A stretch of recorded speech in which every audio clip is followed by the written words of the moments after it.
महापुरुष होते हैं ना, उनकी मृत्यु में हमेशा उत्सव मनाया जाता है। कभी भी देख लीजिएगा, महापुरुषों की मृत्यु में उत्सव होता है। जब हमारे जो गौड़िया परंपरा के जितने भी गोस्वामी हैं, उनका जन्म कभी उत्सव नहीं मनता, उनका तिरोभाव उत्सव होता है। जब वो जाते हैं इस धरती को विदा कर, कि अब माया जंग जंजाल से छूट के ठाकुर जी के चरणों में लीन हो। तो छोड़ के जाने का ये सुख है कि परमात्मा से, प्रियतम से जाकर के मिल गया।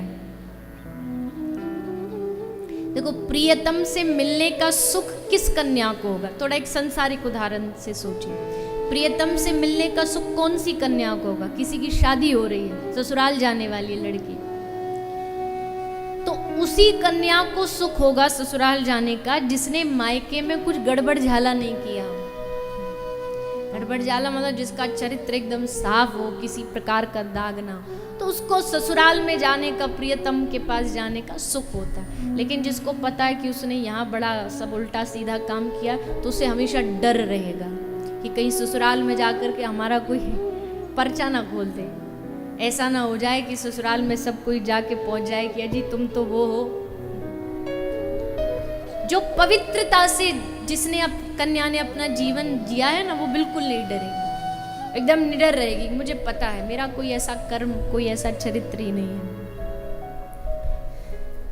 संसार में रह करके जिसने गलत काम किया हो ना, वही मृत्यु से डरता है। पता चले भगवान के पास जाएं तो सारा हमारा चिट्ठा ना खुल जाए। लेकिन जिसने कुछ गलत गड़बड़ किया ही नहीं, तो उसको पता है कि हमारे श्री आत्मा जो है अब अपने ठाकुर जी से मिलने को तैयार है। मुझे पता है ये जो बात कह रही हूँ ना, मैं कहने में बड़ी आसान लगती है। जब खुद के सामने मृत्यु आती है, मृत्यु छोड़ो, जरा सा कोई एक गाड़ी में जोर से ब्रेक भी लग जाए ना, तो एकदम कांप जाते कि अब गए। अब तब ये सब प्रवचन याद आता है कि मृत्यु से, और कोशिश तो कर सकते हैं ना। बार बार इन चीजों को श्रवण करेंगे तो क्या पता एक दिन बैठ भी जाए मन में। आत्मा, हम देखते हैं कि कोई जा रहा था, अच्छा भला घर से निकला, एक्सीडेंट हो गया, चला गया, अरे कोई विचार ही नहीं था, मरेगा, मर गया। लेकिन ये हमें लगता है, जबकि आत्मा खुद निर्णय करती है उसको कब कहाँ जाना है। ये आत्मा निर्णय करती है, शरीर निर्णय नहीं करता है। आत्मा निर्णय करती है कि उसको कब कहाँ जाना है, अब छोड़ के जाना। जैसे समाज में बहुत सारे वर्ग हैं, अलग अलग वर्ग हैं। किसी को हाई क्लास कहते हैं, एक को मिडिल क्लास कहते हैं, अलग अलग समाज के वर्ग हैं। एक समाज में, समाज का वो भी वर्ग है जो बेचारा कपड़े सिल सिल करके उस पर थोड़ा दूसरा कपड़ा लगा के, धागा बांध के उसको पहनता है। एक समाज का वो भी वर्ग है कि जरा सा एक कलर एक बार धुलने में थोड़ा कमीज का हल्का सा फेड हो गया तो दे दिया, ले जाओ इसको, अब हम नहीं पहनेंगे।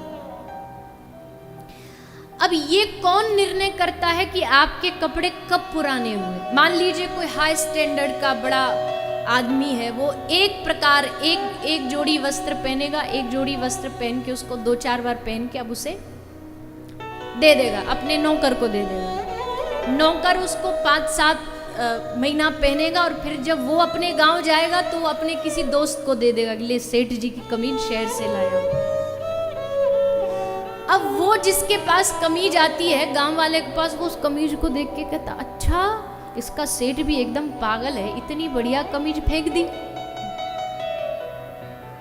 अब किसके लिए कपड़ा कब पुराना होता है ना, ये व्यक्ति खुद निर्णय करता है।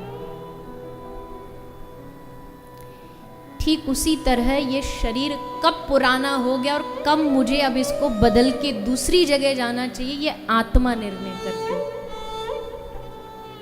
ये आत्मा निश्चित करती है कि अब ये शरीर बहुत जर्जर हो गया, पुराना हो गया, अब इसे छोड़ो, अब कहीं दूसरी जगह जाओ। और दूसरी जगह जाने का मतलब क्या है कि आत्मा का विकास होना है। एक माता अपने बच्चे से खूब प्यार करती है, उसको स्कूल भेजेगी, पढ़ाएगी, लिखाएगी, लेकिन जब उसको हायर स्टडीज़ करनी होती है, बड़े कॉलेज में जाना है, अच्छी पढ़ाई करनी है, तो जानते हुए भी कि माँ उससे दूर नहीं रह सकती, लेकिन जानते हुए भी कि इसकी भलाई है इसमें, इसलिए वो उसको पढ़ने के लिए बाहर भेज देती, अपने से दूर भेज देती। क्यों? क्योंकि उसे पता है इसमें इसकी भलाई है। दूर जाएगा, कुछ सीखेगा, अपने पैरों पे खड़ा होगा, पढ़ेगा लिखेगा, तो इसमें इसकी भलाई। इसलिए माँ अपने सुख को एक साइड रख के बोलती है कि तू चला जा, तेरे अच्छे भविष्य के लिए। ठीक उसी तरह आत्मा के विकास के लिए अगर आत्मा इस शरीर से दूर भी जाना चाहती है तो दुखी ना हो, ये सोचे कि ये आत्मा अब दूसरी यात्रा पर निकल रही है। ये बहुत समझने वाली बात है जो मैं आज ये विषय उठा रही, क्योंकि अक्सर मृत्यु एक ऐसा शब्द है जो हमारे भारतीय परंपरा में बोलना भी अशुभ माना जाता है। कोई घर में बच्चा बोल दे ना मरना, तो घर वाले बोले अरे शुभ शुभ बोल, अच्छा बोल कुछ, ये मरना वरने की बात मत कर।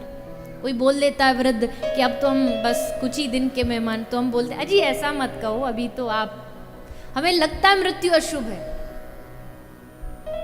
कई लोग बोलते हैं भगवान ऐसी मृत्यु आ जाए कि बस सोते सोते प्राण निकल जाए। आप चाहते हैं ऐसी मृत्यु, सोते सोते प्राण निकल जाए? आप ये सोचिए, मृत्यु एक ऐसा काम है जो आप अपनी जीवन में लास्ट बार करने जा रहे हो। क्या वो लास्ट काम आप ऐसा करना चाहते हो कि सोते सोते प्राण निकल जाए? ये कोई अच्छी मृत्यु है? सोते सोते प्राण निकल जाए, ये कोई मृत्यु है? मृत्यु नहीं। मृत्यु तब अच्छी है जब मृत्यु की पहले से तैयारी हो और सोते सोते नहीं, जागृत अवस्था में हमें याद हो, पीतांबरी कसी हो, मुखड़े पे एक हंसी हो, इसी का ध्यान करते करते करते तब प्राण तन से निकले। गोविंद नाम लेकर तब प्राण तन से निकले। अपने घर से 6-7 किलोमीटर 10 किलोमीटर भी दूर जाना होता है ना, तो हम तैयारी करते हैं, गाड़ी में पानी बोतल है। कहीं विदेश यात्रा करनी होती, आप सोच नहीं सकते ये जो हम कथा करने के लिए यात्रा जाते, इसमें कितनी सारी, पहले तो सामान जमाओ और फिर आओ, फिर उस सामान को रखो। इतना भारी ये काम होता है कि पूछो नहीं। मेरे लिए तो सबसे भारी काम है कि अब लाओ, अब उनको सब अलग अलग रखो, फिर 2 दिन बाद फिर कुछ और रखो, फिर कहीं और यात्रा पर चलो। पर करनी पड़ती है, क्या करें, कब क्या जरूरत पड़ जाए। दवाई भी रखो, क्या पता कुछ शरीर में कुछ हो जाए, वस्त्र रखो, पुस्तक रखो, भगवान के वस्त्र रखो, कितने सारी तैयारियां होती हैं। थोड़ी सी यात्रा पर, 1 महीना की यात्रा पर जाते हैं तो भी तैयारी करते हैं। तो सोचिए, मृत्यु तो हमारे जीवन की सबसे महत्वपूर्ण यात्रा है, उसकी तैयारी होनी चाहिए। ऐसे नहीं कि बस आए भगवान प्राण निकल जाए। हाँ, ऐसा ना हो कि प्रभु शरीर जा ही नहीं रहा। कई लोग होते हैं उनके लिए अनुष्ठान करने पड़ते हैं कि कब ये शरीर त्यागें, क्योंकि कष्ट इतना पार है। वैसा ना हो, लेकिन ऐसा भी ना हो कि सोते सोते प्राण निकल जाए, पता ही नहीं चले मृत्यु हो गई। पूरी जागृति में प्राण जाएं, आपकी याद करते करते प्राण जाएं। वृंदावन की धरती पर प्राण जाएं, यमुना का जल मुख में हो, तुलसी पत्र मुख में हो, और तब पूरी तैयारी के साथ हमारे प्राण जाएं।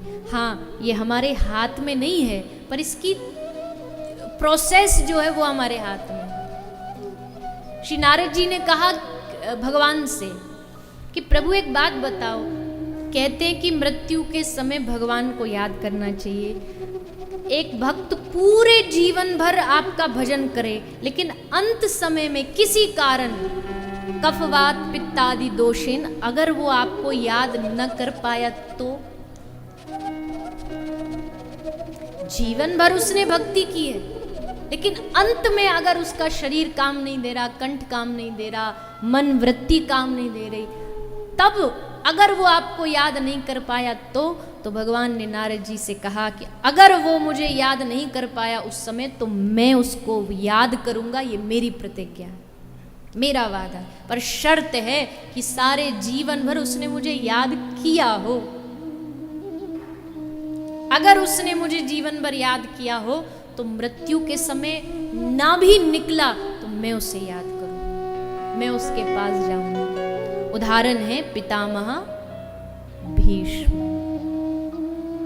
भीष्म ने कहा कि मृत्यु में आप सम्मुख खड़े हो तो देखो, बाणों की सैया पर थे दादा भीष्म, वो नहीं जा सकते थे तो श्री ठाकुर जी चल के आए दर्शन देने।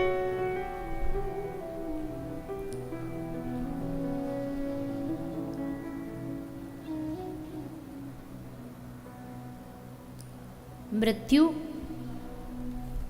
बुरी नहीं है, लेकिन हमेशा याद रखें कि ये एक विकास की यात्रा है जो आगे विकास की ओर जाती है।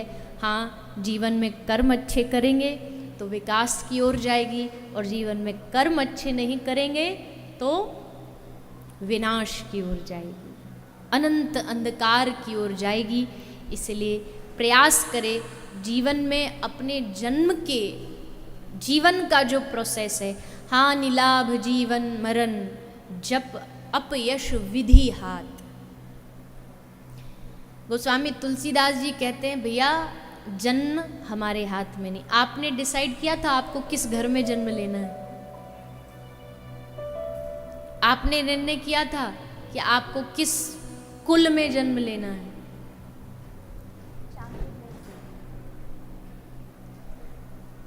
और मृत्यु भी कब होगी ये भी हमारे हाथ में नहीं है। हानि लाभ प्रॉफिट लॉस भी हमारे हाथ में नहीं है। तो जन्म मृत्यु हानि लाभ कुछ भी हाथ में नहीं, तो फिर हमारे हाथ में है क्या? बताइए बताइए। जन्म मृत्यु हाथ में नहीं तो फिर क्या हाथ में? जन्म और मृत्यु के बीच का जो गैप है ना, उसको कहते जीवन, वो हमारे हाथ में।